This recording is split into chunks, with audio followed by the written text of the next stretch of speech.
I am very allergic to poison ivy. All it takes is a little brush, and days later I am itching scratchy blisters on my hand, wondering where I even encountered the plant. One time in my teen years, I chased a baseball into a big patch of it without realizing and ended up with such a severe case I had to take anti-inflammatory steroids and cover myself in calamine lotion several times a day. To say the least, it made me severely uncomfortable. But that was nothing compared with the discomfort of talking about white supremacy. I was going to say it pales in comparison, but that seems like inappropriate phrasing for the context. I want to be clear from the top here, and I want to talk about the definition of white supremacy that I'm addressing specifically in just a moment, but I want to be clear from the top, first of all, that this sermon is both for those who identify as white in our congregation and people of color and indigenous people. We share the work of opposing white supremacy, and because of our unearned privilege, I believe white people have a special obligation in it. We, all of us, want to draw the circle wide, have no one standing alone, be standing side by side. I believe that each person in our congregation wants to draw a wide circle. I also believe that we as a congregation and as an association systematically advantage white people at all levels of leadership, and that we can do better.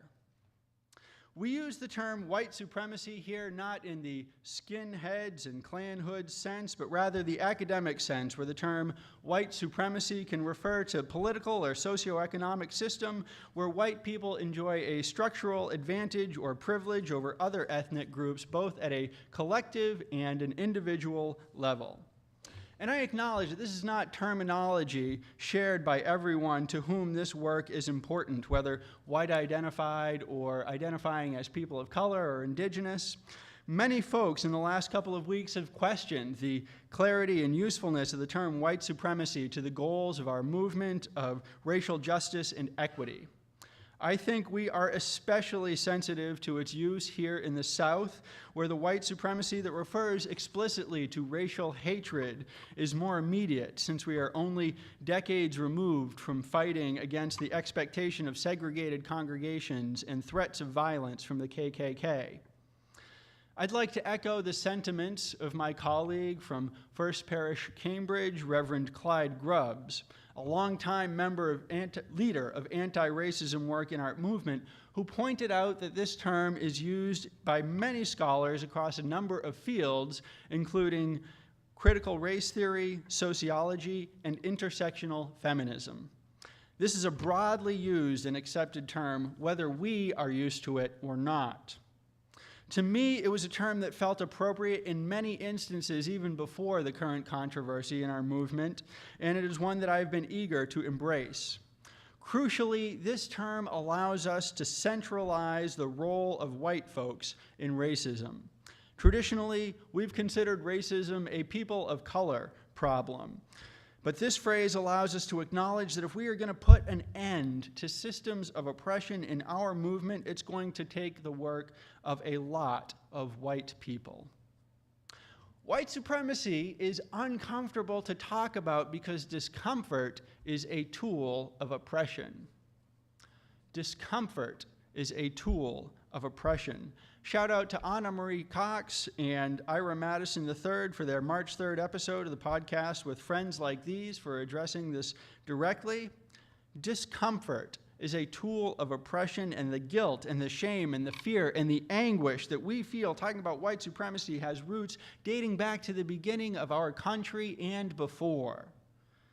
I'm supposed to figure out how to undo the divisiveness intentionally caused in this land since the late 17th century? I can't even figure out how to undo my Amazon order from 5 minutes ago. Bacon's Rebellion happened in 1676, centuries before my ancestors set foot on this continent. Laws giving explicit privilege to white folks in what were then English colonies followed shortly thereafter. They were negative privileges, because it was just elites taking away fewer rights from poor whites than from blacks, but it was still privilege. I hear white supremacists talk all the time about how racism isn't their problem because slavery happened before they were born or before their ancestors even came to this country. And I bring it up here not to let any of us who are alive today off the hook, but rather as a reminder that ending an intentional and long-standing system that has served the wealthy of our nation very well is inherently a difficult task that is going to take a long time. This is not easy work for any of us, regardless of skin color, but in order for it to be successful, we all need to engage in it, regardless of skin color. We need to learn to breathe through the discomfort and to move ahead without leaving anyone behind. What does it look like to move ahead and to draw the circle wider? I would like to suggest there's at least one significant change we can make in how we act together as a congregation, and it relates to microaggressions. Microaggressions are unintentional words or actions that hurt or exclude someone based on their race, ethnicity, gender, sexual orientation, disability, religious background or belief, or other identity. And when that happens at UUCA, it is particularly hurtful or exclusionary because it's supposed to be a place where, regardless of whatever other discrimination you face out there in the world, you can come here and be accepted as your full self. And it does happen at UUCA. I've had enough first and second-hand encounters with microaggressions that it is one of the biggest challenges we face as a pastoral care team. And for a long time, my constant refrain was to cite the line from the second section of our congregation's Covenant of Healthy Relationships, which states that when conflicts arise, we intend to communicate directly with the person involved.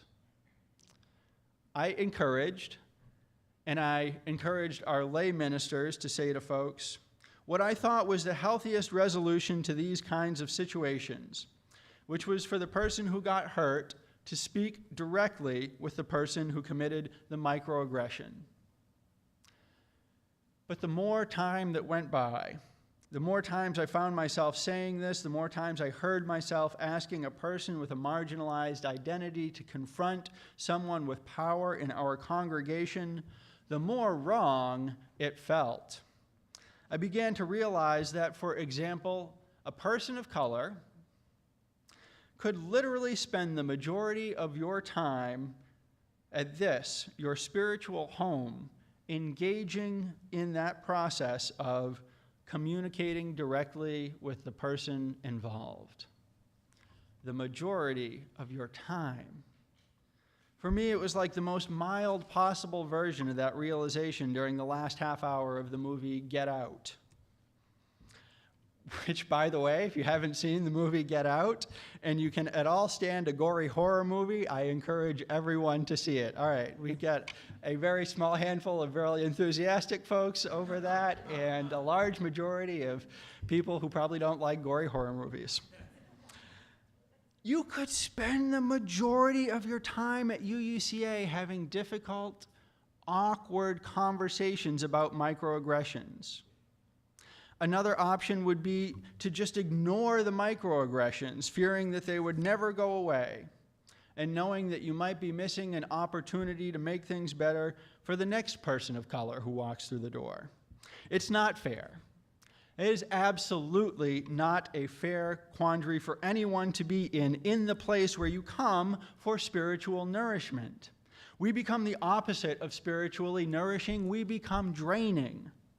And that is not drawing the circle wide. If every time there's a conflict arising from a microaggression, we say, you kids work it out over there and play nice, we are failing to take into account a power analysis, and we are placing a disproportionate burden on those who are traditionally marginalized folks in our community. And so here's what I would like to ask us to do instead. If you become aware of a microaggression, whether it is something said in a conversation you're a part of or that you see on social media, whatever the scenario, I would like for each of us to see these microaggressions as offenses against us personally. To say this is a community I covenant with, I invest in, and if anyone in it says hurtful and exclusionary things, even unintentionally, that is going to be an issue for me, personally. Not on behalf of the offended party, but because I expect better from our congregation. And because talking about microaggressions is an inherently difficult, awkward, and stressful conversation to have, and I believe it is a burden that we should all share, not just those people against whom they are most often committed. We should all be willing to have those difficult, awkward, stressful conversations about microaggressions, not because someone needs our help, but because those are the conversations that bring us together and help us to live into the integrity and the promise of Unitarian Universalism. Conversations about microaggressions are hard, but they are necessary. People make mistakes. In a community and a congregation as diverse as ours, we are bound to say things that are accidentally hurtful to each other's feelings. Healing and education are long and stressful processes, and it is time for each of us to take responsibility for them. This implies that each of us must educate ourselves about microaggressions and how to respond to them. If you're not sure, there are lots of good resources on the internet, and I'm sure many of your friends here will be more than willing to help you. But please do not go looking for people of color and other marginalized folks in our congregation to educate you. It is not their job. This is a spiritual community for everyone, but it doesn't necessarily feel like it if you spend the majority of your time having difficult conversations to educate people about your identity. I want to partner with people with marginalized identities in all aspects of the life and work of this congregation. And I want people of color and others in our community to be able to choose not to lead in those areas too. It's okay to take a rest, to have this just be a place of replenishment and nourishment if that is what you need. But the way our covenant is set up right now, we cannot necessarily be that for everyone because some are burdened with that consistent expectation to directly communicate with those who have hurt them. That should be everyone's to do. I hope we will change our covenant to reflect this, and in the meantime, I'd like to invite everyone to see UUCA everyone at UUCA to see the work of combating microaggressions and making this place welcoming for all as your own. We know how to do this in gentle and loving ways, and we will get better at drawing the circle wide. But it is going to take everyone's efforts. And I am asking all of us to make that effort because it affects all of us. To the extent that we are not able to draw the circle wide, to the extent that anyone does not feel welcome in a Unitarian Universalist congregation, we are all harmed. We are cut off from each other. Instead, we must work so that in the circle of our faith tradition, we are standing side by side. No one stands alone. Draw the circle wide. Peace, salam, shalom, and may it be so.